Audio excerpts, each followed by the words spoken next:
also involved in this conjunction, but they didn't know about that. So it was actually 8 planets at the very least. We don't even know if Pluto was in there.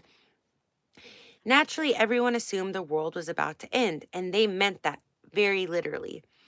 No talk of symbols or the collective unconscious. Pisces is a water sign.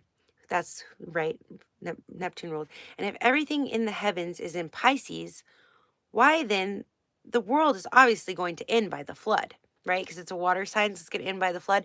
Also, Pisces is the end of the cycle, like of the 12 signs. So it represents death, but like crossing over, right? So, of course, if we have a huge stellium in Pisces, everyone is thinking, okay, the world's going to end by a great flood, all right? Anyways, in the year 1000, everyone also expected the world to end, and the fact that it hadn't didn't reassure people in 1524. One astrologer in England built himself an ark. I was just going to say, I wonder what if that Neptune conjunction was happening when Noah built the ark, you know? That's funny. Okay, which was rather sensible in terms of all that water. Obviously, people in the 16th century couldn't think in terms of psychological or interchange. We don't even really understand these things now. 1524 came and went, and not a lot happened. That's exactly 500 years ago, okay? At least not a lot happened on a literal level. There were a few wars, but that was usual, and there was nothing exceptional about France invading Italy or the Austro-Hungarian Empire invading France. There was a little outbreak of the Black Plague, localized in the south of France, but it was nothing like the big outbreak in the 14th century, which killed a third of the world's population. Probably because they had already figured out, I remember studying this in school.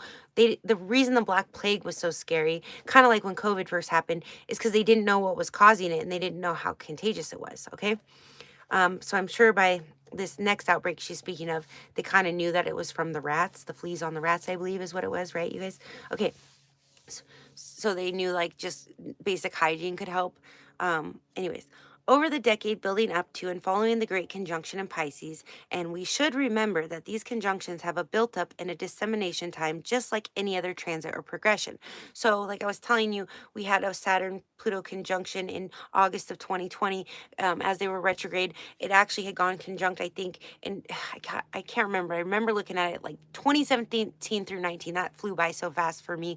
I'm out in the sky. So it retrograded back in August of 2020, that conjunction in Capricorn, but it was already, building like in March when lockdown happened. It was already like within a 6-degree orb, okay? It just wasn't in within 5 degrees. So that's what she's basically saying there. And now I just lost my spot because I'm over explaining, but she's just talking about the orbs and the buildups and feeling the conjunction's already happening 10 degrees out, but we're starting to feel it as it comes closer and closer, and we still kind of feel it as it goes out. We can still see things happening, okay?